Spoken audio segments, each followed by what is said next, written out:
सावन शिवलिंग पर चढ़ा हुआ जल पीकर स्त्रियां संबंध क्यों बनाती है? क्या आपको पता है कि सावन शिवलिंग पर चढ़ा हुआ जल पीकर संबंध बनाने से आप पर माता पार्वती प्रसन्न होंगी और आप रातों रात करोड़पति बन जाओगे। आपके घर में सुख शांति और पुत्र प्राप्ति के संयोग बन जाएंगे, क्योंकि आज तक इतनी गहरी सच्चाई आपको किसी ने भी नहीं बताई होगी। भक्तों, अगर आप जानना चाहते हैं कि सावन के महीने में शिवलिंग पर चढ़ा हुआ जल पीने से क्या होता है, तो वीडियो को अंत तक जरूर देखिएगा। आप भी हो जाएंगे अचंभित। भयंकर चमत्कार देख आपकी आंखें फटी की फटी रह जाएंगी। दोस्तों, सावन के महीने में शिवलिंग पर किस प्रकार से पानी चढ़ाया जाए और इसे किस प्रकार से पिया जाए, इसके पीने के फायदे और घर में छिड़कने के फायदे, घर में रखने के फायदे और इसके नियम एवं सावधानी के बारे में बताएंगे। भक्तों, इससे पहले हम सावन के महीने के बारे में जान लेते हैं। दोस्तों, हिंदू धर्म में सावन के महीने का बहुत ही बड़ा महत्व होता है। सावन का महीना हिंदू पंचांग का 5वां महीना होता है। ये महीना भगवान शिव को समर्पित होता है। इस महीने में शिव भक्त भगवान शिव की विधि विधान से पूजा अर्चना करते हैं और सावन के महीने की सोमवार का महत्व और भी अधिक होता है। इस माह में शिव की पूजा अर्चना करने से सभी मनोकामनाएं पूरी हो जाती है। धार्मिक मान्यताओं के अनुसार सावन के महीने में भगवान शिव और माता पार्वती की विधि विधान से पूजा करने से भक्तों की मनोकामना पूरी होती है। इसके साथ ही सावन के सोमवार व्रत रखने से भोलेनाथ की विशेष कृपा प्राप्त होती है। दोस्तों, आपको बता दें, इस बार सावन का महीना 2025 में 11 जुलाई शुक्रवार के दिन से आरंभ होगा। सावन की समाप्ति 9 अगस्त के दिन होगी और सावन के आखिरी दिन शनिवार होगा। 9 अगस्त को शनिवार के दिन सावन समाप्त हो जाएगा। दोस्तों, ऐसे में 9 अगस्त यानी शनिवार को रक्षा बंधन का पर्व भी मनाया जाएगा। दोस्तों, आप जानते हैं सावन के इस पवित्र महीने में कितने सोमवार पड़ेंगे और आपको कितने व्रत रखने हैं? आइए जानते हैं। सावन मास का पहला सोमवार 14 जुलाई दिन सोमवार को पड़ेगा। सावन का दूसरा सोमवार व्रत 21 जुलाई दिन सोमवार को, तीसरा सोमवार व्रत 28 जुलाई को पड़ेगा। सावन का पवित्र चौथा व्रत 4 अगस्त के दिन होगा और 9 अगस्त को शनिवार के दिन ही रक्षा बंधन के संपूर्ण होने के साथ सावन समाप्त हो जाएगा। दोस्तों, ऐसे में कुल मिलाकर 4 सोमवार पड़ेंगे और अंत में 9 अगस्त को शनिवार के दिन सावन समाप्त हो जाएगा। कहा जाता है कि इस सावन के महीने में किसी भी व्यक्ति ने भगवान भोलेनाथ की थोड़ी सी भी पूजा कर ली तो उस व्यक्ति के जीवन की सभी मनोकामनाएं पूर्ण हो जाती है। उस व्यक्ति के जीवन का हर कष्ट दूर हो जाते हैं और उस व्यक्ति के जीवन में धन आना शुरू हो जाता है। इसलिए आज के इस वीडियो में हम आपको बताएंगे कि कैसे आप सावन के दिन, जो बहुत ही पावन दिन है, इस दिन भगवान भोलेनाथ को प्रसन्न कर सकते हैं। कैसे आपको भगवान भोलेनाथ का आशीर्वाद प्राप्त हो सकता है और कैसे आपको सावन के दिनों में शिवलिंग की पूजा करनी है, वो भी खास उपाय करते हुए। कैसे आपको शिवलिंग पर क्या क्या चढ़ाना है और वहां से वापस अपने घर पर क्या क्या लेकर आना है, ताकि आपके घर पर अन्न तथा धन का भंडार कभी बंद ना हो। देखिए दोस्तों, आपके जीवन में कितनी ही बड़ी परेशानी क्यों न हो, कितना भी बड़ा दिक्कत क्यों ना हो, मान लीजिए आपके जीवन में धन की समस्या है, मान लीजिए आप नौकरी की प्राप्ति के लिए आप बहुत ही ज्यादा परेशान हो चुके हैं, आपके शत्रुओं ने आपको घेर लिया है, संतान की प्राप्ति आपको हो नहीं पा रही है, तो एक बात का ध्यान रखिएगा दोस्तों, सावन का पावन दिन एक ऐसे दिन होते हैं जिस दिन कोई भी व्यक्ति अगर थोड़े से उपाय कर लेता है, भगवान भोलेनाथ की साक्षात पूजा कर लेता है, तो उस व्यक्ति की कितनी ही बड़ी मनोकामना हो, कितनी ही बड़ा कष्ट हो, वो खत्म हो जाता है और उसकी मनोकामना पूर्ण हो जाती है।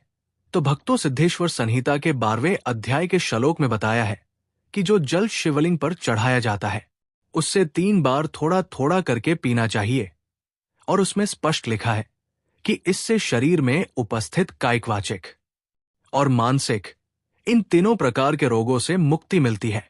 भक्तों, आज मैं आपको शिवलिंग पर चढ़े हुए जल की संपूर्ण जानकारी बताऊंगा। आपने अक्सर देखा होगा, बड़ी बड़ी कथा में कहते हैं कि एक लोटा जल हर समस्या का हल निकाल सकता है, यानी एक लोटा जल से संपूर्ण फल प्राप्त होता है। ऐसी कोई समस्या नहीं जो शिवलिंग पर चढ़ा जल न कर सके। शिवलिंग पर चढ़ा जल स्वयं काल को भी रोक सकता है। शिवलिंग पर चढ़ा जल किसी का जीवन आश्चर्यजनक रूप से बदल सकता है और किसी के विनाश को भी रोक सकता है। दोस्तों, प्राचीन ज्ञान विज्ञान में भी जल तत्व को उत्तम तत्व कहा जाता है। इसलिए कई लोग कहते हैं ना कि जल है तो कल है, जल है तो जीवन का आधार। इसलिए आपने कई लोगों के मुख से सुना होगा कि जल बहावो नहीं, जल बचाओ। तो दोस्तों, भगवान भोलेनाथ को अपने कष्ट निवारण हेतु हम सब इसमें जल चढ़ाते हैं, लेकिन उस जल का प्रसाद लेना ही भूल जाते हैं। हम भोले बाबा को खूब जल चढ़ाते हैं, बहुत मनोरथ बोलते हुए, भगवान हमारे इस कामनाओं को पूर्ण कर, ये सब बोलते हुए खूब जल चढ़ाते हैं। लेकिन जल चढ़ाने भर से हमारी समस्याओं का निवारण नहीं होता दोस्तों, हम उसका प्रसाद ही लेना भूल जाते हैं। भगवान भोलेनाथ को जल चढ़ाने के बाद उस जल रूपी प्रसाद को लेना ही भूल जाते हैं। भगवान भोलेनाथ को जल चढ़ाने के बाद उस जल रूपी प्रसाद को साथ लेना भूल जाते हैं। दोस्तों, शिवलिंग पर चढ़ाया गया जल साक्षात भोलेनाथ जी का प्रसाद माना जाता है और हम सब ये प्रसाद रूपी भोलेनाथ जी के आशीर्वाद को ही लेना भूल जाते हैं। तो आज की जो वीडियो है, शिवलिंग पर चढ़ा हुआ जल किस प्रकार से पिया जाए और जल पीने के फायदे क्या है, अगर हम पीते हैं तो हमारे जीवन में क्या चमत्कार घटित होने लगता है। भक्तों, जिस दिन हम शिवलिंग पर चढ़ा हुआ जल पीते हैं, उस दिन से हमारे साथ में क्या क्या चमत्कार होता है, आइए इस वीडियो में जानते हैं। जानकारी बताने से पहले आपसे विनती है कि वीडियो को लाइक जरूर करिएगा। कि दोस्तों, वीडियो लाइक करने का कोई पैसा नहीं लगता है, नहीं दौलत लगती है, बस एक उंगली टच कर दीजिए और लाइक हो जाएगा। सच्चे दिल से कमेंट बॉक्स में लिखना न भूलें, हर हर महादेव, ओम नमः शिवाय। मात्र भोलेनाथ का नाम लिखने से ही शिवलिंग पर एक लोटा जल अर्पित करना माना जाता है। तो आगे बढ़ते हैं वीडियो में। दोस्तों, सर्वप्रथम तो मैं आप लोगों को जल पीने के प्रयोग बताऊंगा, इसके बाद छिड़कने और रखने का प्रयोग बताऊंगा। आपको बता दें, शिवलिंग पर चढ़ा जल हमारे घर में भी पिया जाता है और भगवान शिव की कृपा से आज हम संपूर्ण और धन से परिपूर्ण हैं, सभी बीमारियों से दूर रहते हैं। भक्तों, ये बहुत ही दुर्लभ जानकारी आपको उपलब्ध कराई जा रही है। तो जल पीने का प्रयोग कुछ इस प्रकार से है। शिवलिंग पर चढ़े हुए जल को पीने से आरोग्य की प्राप्ति होती है। आरोग्य अर्थात आप बीमार नहीं पड़ते हैं। इसको पीने से काफी लंबे समय तक बुखार नहीं आता। बुखार सीधे आता है तो 5 से 7 सालों के बाद आता है, जो लोग वायु परिवर्तन के कारण बीमार होते हैं। अर्थात जैसे मौसम में बदलाव आते हैं तो बहुत सारे ऐसे लोग होते हैं जो कि निरंतर बीमार पड़ते हैं, तो उनके लिए रामबाण साबित होता है। शिवलिंग पर चढ़े हुए जल को आप पीते हैं तो हमेशा आरोग्य रहेंगे। और एक खास बात, अगर आप लोग रोज शिवलिंग पर जल नहीं चढ़ा पाते हैं तो किसी भी समय में जल चढ़ाएं, कोई बात नहीं। आप शिवलिंग पर चढ़े हुए जल को इकट्ठा करके किसी बड़े से बोतल में एकत्रित करके रख लीजिए और थोड़ा थोड़ा नित्य पीजिए। ये जल पीने से आपको आरोग्य की प्राप्ति होती है। यदि आपकी आंखों में बार बार दर्द होता है, धुंधलापन सा आ जाता है, चश्मा लग गया है, दिखाई कम पड़ता है, सुबह उठते समय आंखों में दर्द होता है, जलन होती है, तो ऐसे में शिवलिंग पर चढ़े जल से चेहरा धोने से, आंखों पर जल छिड़कने से आंख संबंधित बीमारी रोग दूर हो जाते हैं। दोस्तों, मेरी आंखें भी जब खराब हो जाती है तो मैं भी इसी जल से अपनी आंखों को धो लेता हूं, तो समस्त आंखों के रोग दूर हो जाते हैं और आंखों की रोशनी भी फर्राटेदार तेज हो जाती है, बढ़ जाती है। भक्तों, शिवलिंग पर चढ़ा हुआ जल पीने से भाग्य में बलवान होता है। अर्थात अगर आपका दुर्भाग्य आपका पीछा नहीं छोड़ रहा है, आपकी किस्मत आपका साथ नहीं दे रही है, आप किसी भी परेशानी से जूझ रहे हो, आप किसी भी शरीर की पीड़ा से जूझ रहे हो, तो शिवलिंग पर चढ़ा हुआ जल पी लीजिए। आपका भाग्य बलवान होगा और आपका दुर्भाग्य आपसे कोसों दूर भागेगा। अगर किसी भी प्रकार का ग्रह दोष बाधा आपको सता रही है, आपको समझ में नहीं आ रहा, जिसके कारण आपके आध्यात्मिक उन्नति रुक चुकी है, आप आगे नहीं बढ़ पा रहे हैं, किसी भी प्रकार के विघ्न बाधा परेशानी आपके जीवन में आ जाती है, तो ये सब नवग्रह के कारण होता है और अपने पूर्व कर्मों के कारण होता है। तो ग्रह दोष एवं समस्त प्रकार की बाधा से बचने के लिए शिवलिंग पर चढ़े हुए जल को नित्य पीजिए। आपकी कैसी भी ग्रह नक्षत्र की पीड़ा आपको सता रही है, वो जड़ से समाप्त हो जाएगी। दोस्तों, शिवलिंग पर चढ़ा हुआ जल पीने से शरीर का जो कायाकल्प होता है, अर्थात जैसे कि आपके शरीर में बुढ़ापा आ चुका है, आपके शरीर में ताकत नहीं बनती, आपके शरीर में जोश नहीं है, आपके शरीर में शक्ति नहीं है जो कि पहले थी, तो अगर आप भी अपने शरीर का कायनात करना चाहते हैं, अपने शरीर में नई ताकत लाना चाहते हैं, नई ऊर्जा का एहसास करना चाहते हैं, तो शिवलिंग पर चढ़े जल को पीना शुरू कर दीजिए। आपके शरीर में पुनः नई ताकत आएगी। अगर आपके द्वारा किसी भी प्रकार के पूर्व पाप हो गए हैं, जिससे आप पश्चाताप के रूप में आप उन पापों से मुक्ति पाना चाहते हैं, तो नियमित शिवलिंग का जल एक एक ढक्कन जल को पीना शुरू कर दे। बीच में गैप हो जाता है तो आप एक काम करना, शिवलिंग पर जल को इकट्ठा करके किसी पात्र में रख लेना और आप इसे पी लेना, तो इससे पाप का भी नाश होता है। दोस्तों, अगर आप किसी मंत्र को सिद्ध करना चाहते हैं और आपको ईश्वर से वार्तालाप करनी हो, तब ऐसे समय में शिवलिंग पर चढ़े हुए जल को पीने से और नित्य एक माला ओम नमः शिवाय का जप करने से सिद्धि की प्राप्ति हो जाती है। आपको बुरे से बुरे, अच्छे से अच्छे संकट का शुभ समय का पहले से ही आभास हो जाएगा। आपको ढेर सारा लाभ मिलता है। अब आइए जानते हैं कि शिवलिंग पर चढ़े हुए जल को घर में छिड़कने से क्या होता है। ये जानना भी है जरूरी। तो शिवलिंग पर चढ़े हुए जल को घर में छिड़कते हैं तो घर से गरीबी, दरिद्रता, दुख, दोष, शोक, इन सब का नाश होता है। लंबे समय से गरीबी से परेशान है, घर में दरिद्रता छोड़ ही नहीं रही है, घर में दुख है, घर में शोक है, इन सब का नाश शिवलिंग पर चढ़े हुए जल को घर में छिड़कने से हो जाता है। दोस्तों, अगर आप चाहते हैं कि आपके घर में स्थायी लक्ष्मी का वास हमेशा बना रहे, तो नित्य पूजा करने के बाद घर में शिवलिंग पर चढ़े हुए जल का पानी जरूर छिड़के और इसी के साथ आपको धूप का धुना जरूर दिखाना है, लोबान का धुना दिखाना है, तो इससे आपके घर स्थायी लक्ष्मी का वास हमेशा बना रहता है और अन्नपूर्णा का भंडार भरा रहता है। दोस्तों, शिवलिंग पर चढ़े हुए जल का पानी घर में छिड़कने से घर तीर्थ जैसा पवित्र हो जाता है। घर में रहने वाले सभी लोगों का जो आचरण होता है, व्यवहार होता है, बहुत ही सुंदर होता है। सोचने समझने की क्षमता भी और लोगों की तुलना में 1000 गुना ज्यादा वृद्धि होती है और आपके घर में हमेशा एकता बनी रहती है। किसी भी प्रकार की लड़ाई झगड़ा आपके घर में कभी नहीं होता है। भक्तों, मैं ईश्वर की सौगंध खाता हूं, नित्य शिवलिंग पर चढ़े हुए पानी का छिड़काव करें। आपके घर का वातावरण पवित्र रहेगा और हमेशा घर में सकारात्मक ऊर्जा का वास रहेगा। शिवलिंग पर चढ़ा हुआ पानी जिस घर में छिड़का जाता है, वो घर तीर्थ जैसा हो जाता है। उस घर में साक्षात लक्ष्मी नारायण वास करते हैं। समस्त तीर्थ और देवी देवता गढ़ वहां पर वास करते हैं और आपके घर में हमेशा सुख समृद्धि बनी रहती है। घर का वास्तु दोष समाप्त हो जाता है।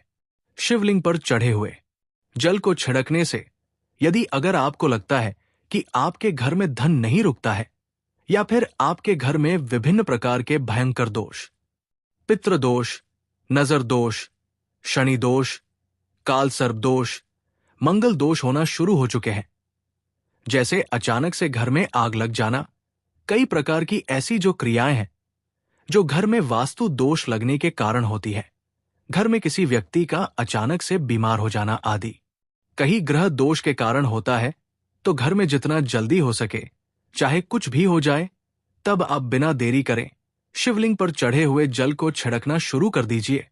घर के सारे वास्तु दोष अपने आप समाप्त हो जाएंगे। भक्तों, ये सभी दोष घर में तब उत्पन्न होते हैं जब घर में काल का वास हो जाता है, और जो महाकाल का भक्त हो तो उसका काल भी क्या करेगा। जिस घर में शिवलिंग पर चढ़ा जल का छिड़काव होता है, उस घर में काल भी जाने से थर थर कांपता है। उसे घर में नकारात्मक ऊर्जा कभी प्रवेश नहीं करती, क्योंकि उस घर की रक्षा स्वयं शिव के गण करते हैं। आपके घर की डोर और आपके जीवन की डोर शिव गण के हाथों में आ जाती है। अब आप बस धन कमाएं और पूजा भक्ति में लग जाएं। आपका बाल बाका भी होगा, बल्कि आपका कल्याण ही होगा।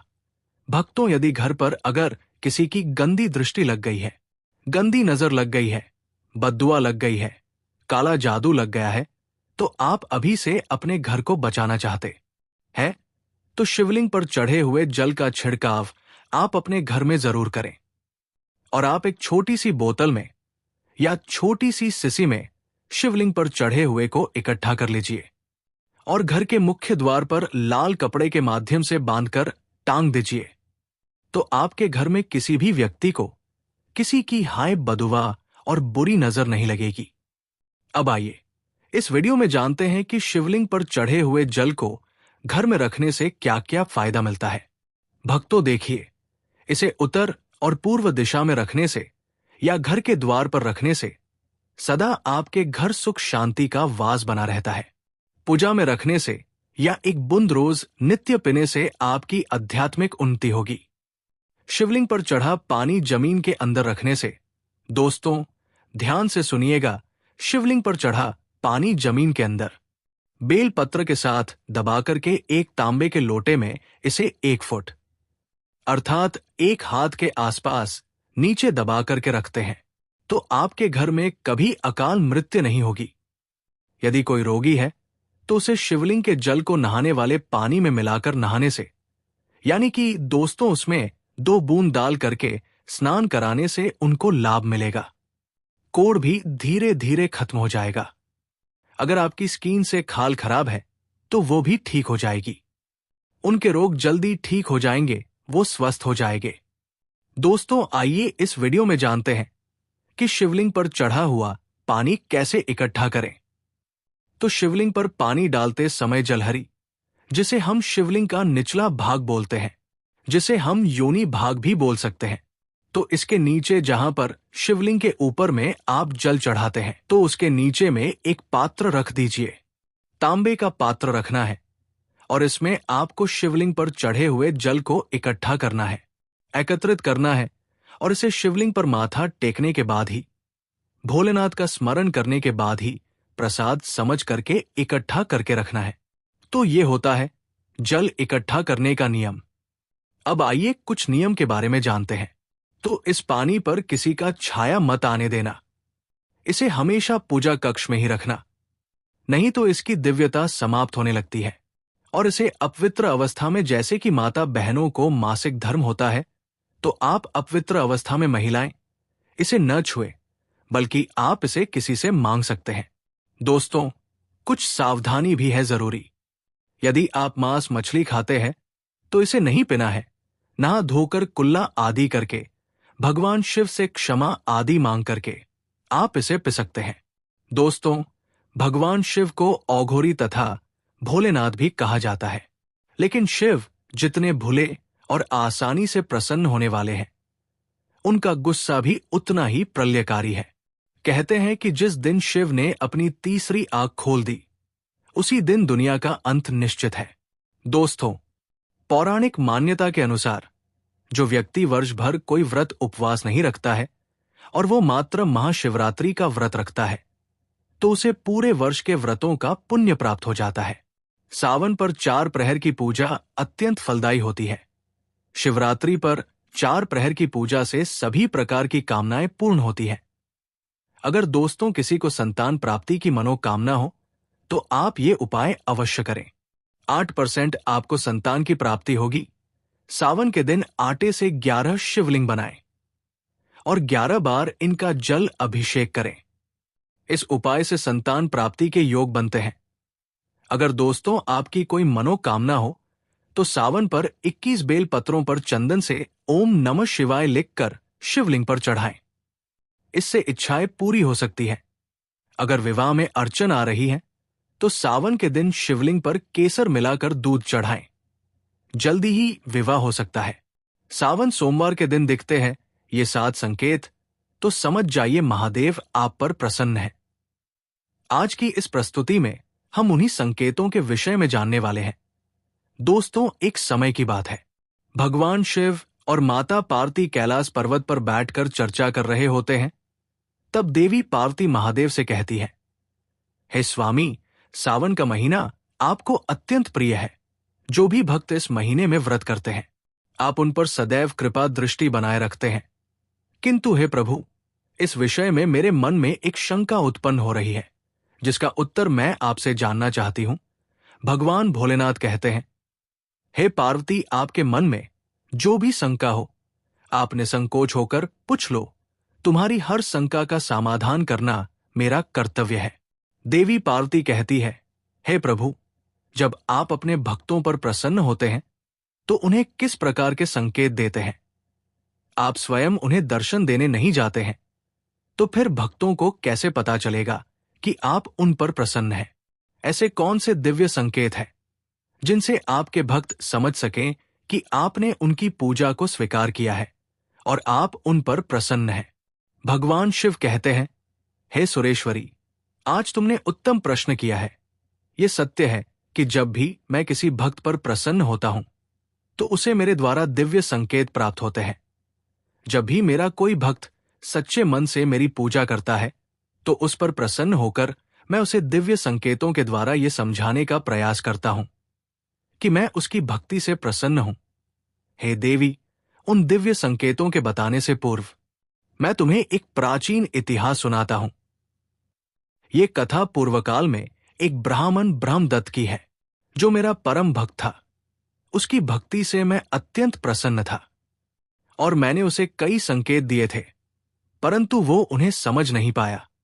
इस प्राचीन कथा के माध्यम से तुम्हें यह पता चल जाएगा कि वे दिव्य संकेत कौन से हैं। जो भी मनुष्य इस प्राचीन कथा को ध्यान से सुनता है, उसके कोटि कोटि पाप भस्म हो जाते हैं। इसलिए देवी, आप इस कथा को ध्यान से पूरा सुनिएगा। मां पार्वती कहती है, हे प्रभु, आप मुझे वो कथा सुनाए, मैं उस कथा को पूरा अवश्य सुनूंगी। आपके मुख से इस कथा को सुनना बड़े सौभाग्य की बात है। फिर महादेव देवी पार्वती को वो प्राचीन कथा सुनाते हैं। दोस्तों, इस कथा में उन महत्वपूर्ण दिव्य संकेतों के बारे में बताया गया है, इसीलिए आप इस कथा को पूरा जरूर सुनिए, क्योंकि आधा अधूरा ज्ञान घातक होता है। हे महादेव, जो भी इस कथा को ध्यान से पूरा सुनेगा और वीडियो को लाइक करेगा, उसकी झोली खुशियों से भर देना और उसके परिवार को सदा ही स्वस्थ रखना। दोस्तों, वीडियो को लाइक जरूर करें और कमेंट में हर हर महादेव अवश्य लिखें। साथ ही चैनल को सब्सक्राइब करके बेल आइकॉन पर क्लिक करें। तो चलिए सुनते हैं वो महान कथा। महादेव कहते हैं, हे पार्वती, अब तुम इस कथा को ध्यान से सुनो। प्राचीन समय की बात है, विराजपुर नाम की नगरी में ब्रह्मदत्त नाम का एक ब्राह्मण रहता था, जो मेरा बहुत बड़ा भक्त था। उसका आचरण पवित्र और साधारण था और वो प्रतिदिन शिवलिंग की पूजा करता था। उसकी भक्ति निस्वार्थ थी और वो सदैव दूसरों की सहायता के लिए तत्पर रहता था। उसकी एक पत्नी और पुत्र थे जिनसे वो बहुत प्रेम करता था। ब्रह्मदत्त सदाचारी, गुणी, शास्त्रों का ज्ञाता था। वो नित्य शिव पुराण का पाठ किया करता था। ब्रह्मदत्त भगवान के हर सोमवार के व्रत को करता था। वो शिवरात्रि के व्रत को निर्जला रहकर पूरा करता था। वो रोज मेरे मंदिर में जाता था, मेरी पूजा करता, साफ सफाई करता था, मंदिर में आने वाले भक्तों की सेवा करता था। इस प्रकार से ब्रह्मदत्त ने बड़ी ही सेवा और भक्ति करके मुझको प्रसन्न कर लिया था। महादेव कहते हैं, हे देवी, जो मनुष्य पर उपकार करता है, प्राणियों पर दया दिखाता है, वो मुझे सबसे अधिक प्रिय होता है। महादेव कहते हैं, हे देवी, अब मैं तुम्हें उन संकेतों के बारे में बताता हूं जो मैंने ब्रह्मदत्त को दुर्लक्ष कर दिया करता था। सबसे पहला संकेत मैंने उसे चंद्रमा के स्वरूप में दिया था। प्रत्येक सोमवार की सुबह ब्रह्मा मुहूर्त में ब्रह्मदत्त की नींद खुलती और वो आकाश में चमकते हुए चंद्रमा को देखता। ये दृश्य उसके मन में शांति और सुख का अनुभव कराता, लेकिन वह मेरे द्वारा दिए गए इस संकेत को समझ न सका। इस संकेत के फलस्वरूप उस दिन उसने अपने गांव में एक महत्वपूर्ण व्यापारिक सौदा किया, जो बहुत लाभदायक रहा। यह संकेत भगवान शिव का था कि ब्रह्मदत्त के जीवन में खुशियां आने वाली हैं और उसका भाग्य प्रबल होगा। महादेव कहते हैं, हे देवी, फिर मैंने उसे दूसरा संकेत सफेद नंदी के रूप में दिया। एक अन्य सोमवार ब्रह्मदत्त अपने घर से शिव मंदिर के लिए निकला और फिर उसे रास्ते में सफेद नंदी के दर्शन हुए। नंदी को देखकर उसका मन प्रफुल्लित हो गया, लेकिन उसने इसे भी साधारण घटना समझकर नजरअंदाज कर दिया। इस संकेत के फलस्वरूप उस दिन उसके एक पुराने मित्र ने उसकी सहायता की और उसकी सभी आर्थिक समस्याओं का समाधान कर दिया। यह संकेत था कि भगवान शिव का आशीर्वाद उसके साथ है और उसकी समस्याएं समाप्त होने वाली है। महादेव कहते हैं, हे देवी, अब मैंने उसे तीसरा संकेत नागराज के रूप में दिया। कुछ सप्ताह बाद एक सोमवार को ब्रह्मदत्त अपने गांव के पास स्थित शिव मंदिर जा रहा था। रास्ते में उसने नाग देवता को देखा। यह दृश्य उसे विचलित कर गया, क्योंकि नागों से उसका स्वाभाविक भय था। फिर भी उसने इसे भगवान शिव का संकेत नहीं माना। इस संकेत के फलस्वरूप उस दिन उसे एक अप्रत्याशित स्रोत से धन प्राप्त हुआ, जिसने उसकी धन से जुड़ी सभी समस्याओं का समाधान कर दिया। यह संकेत था कि ब्रह्मदत्त की धन से जुड़ी समस्याओं का अंत होगा और उसकी दरिद्रता का नाश होगा। महादेव कहते हैं, हे देवी, उसके बाद मैंने उसे चौथा संकेत भी दिया। अगले सोमवार को ब्रह्मदत्त ने मंदिर के पास एक वृक्ष के नीचे एक स्त्री और पुरुष को एकांत में बैठे देखा। उसे यह दृश्य अजीब लगा, लेकिन उसने इसे भी सामान्य घटना समझकर अपने ध्यान से परे कर दिया। इस संकेत के फलस्वरूप उसी दिन उसके पुत्र का विवाह एक अत्यंत गुणी और सुंदर स्त्री के साथ तय हो गया, जिससे पूरे परिवार में आनंद और खुशी का माहौल बन गया। यह संकेत था कि उसे एक अच्छा जीवन साथी मिलेगा और विवाहित होने पर पति पत्नी का प्रेम बढ़ेगा।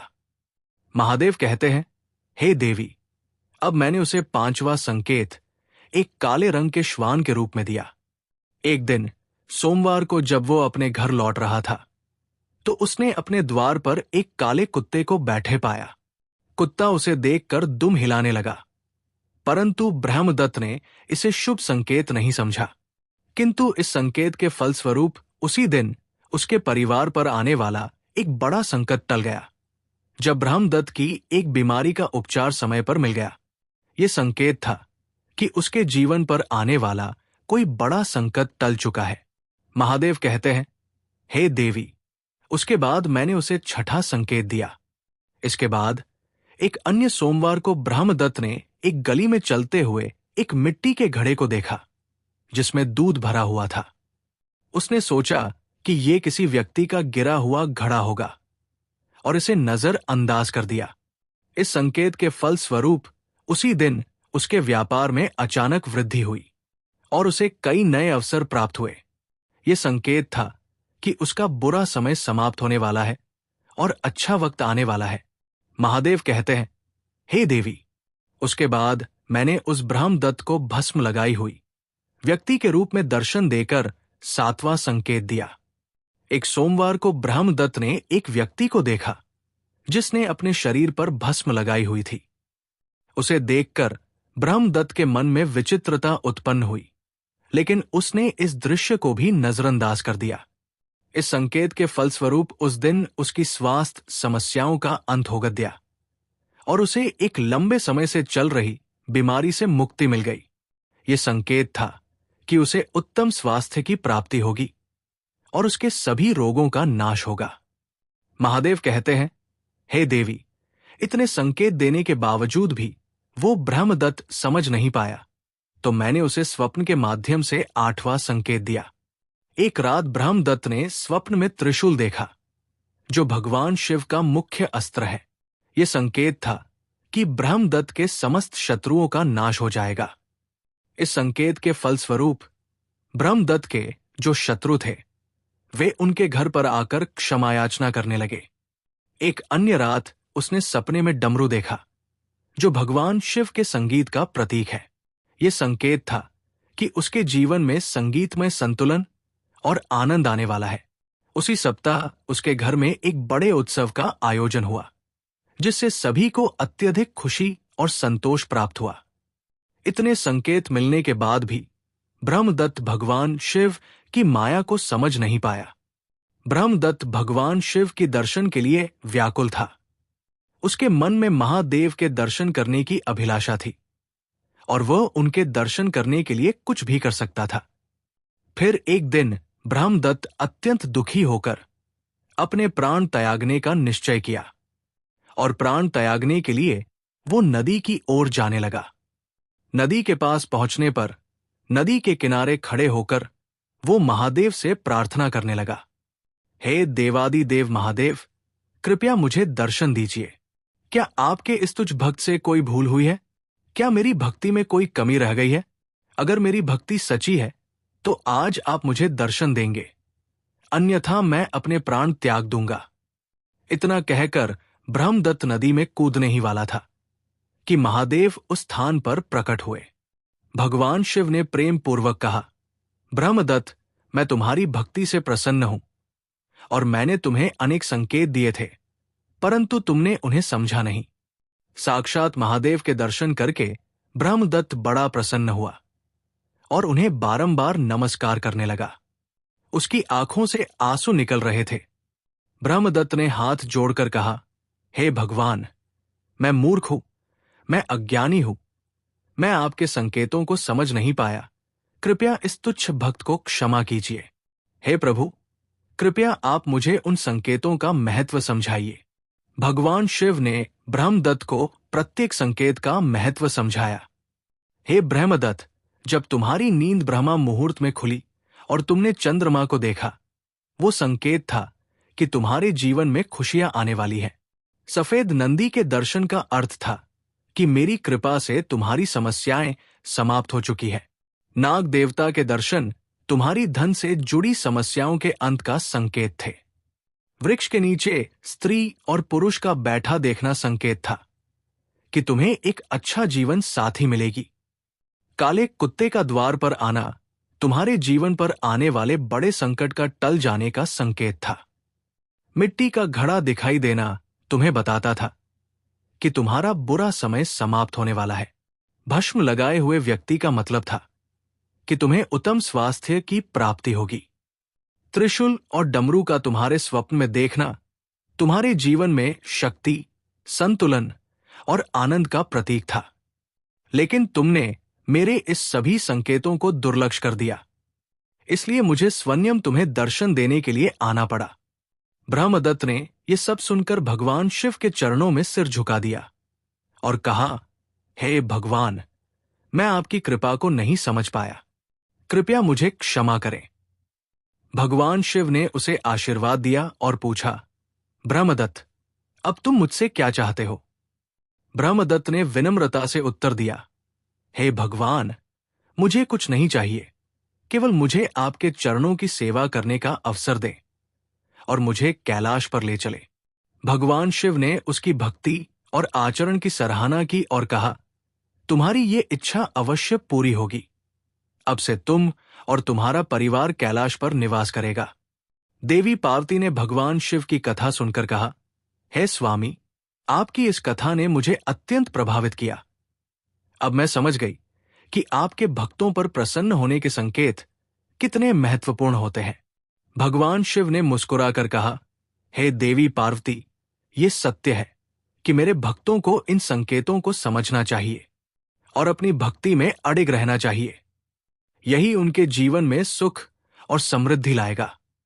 इस प्रकार भगवान शिव और माता पार्वती का संवाद समाप्त हुआ और भक्तों को ये शिक्षा मिली कि भगवान शिव के संकेतों को समझना और भक्ति में अडिग रहना ही सच्चा धर्म है। तो भक्तों, इस प्रकार से भगवान शिव ने माता पार्वती को उन दिव्य संकेतों के बारे में बताया है। भगवान शिव आपके साथ ही रहते हैं और वे सदैव आपको संकेतों के माध्यम से समझाने का प्रयास करते हैं। इसलिए अगर आपको भी ऐसे संकेत मिलते हैं तो उन्हें दुर्लक्ष्य न करें। अगर आपको संकेत मिले हैं तो कमेंट में जरूर बताएं। भक्तों, आपको ये जानकारी कैसी लगी?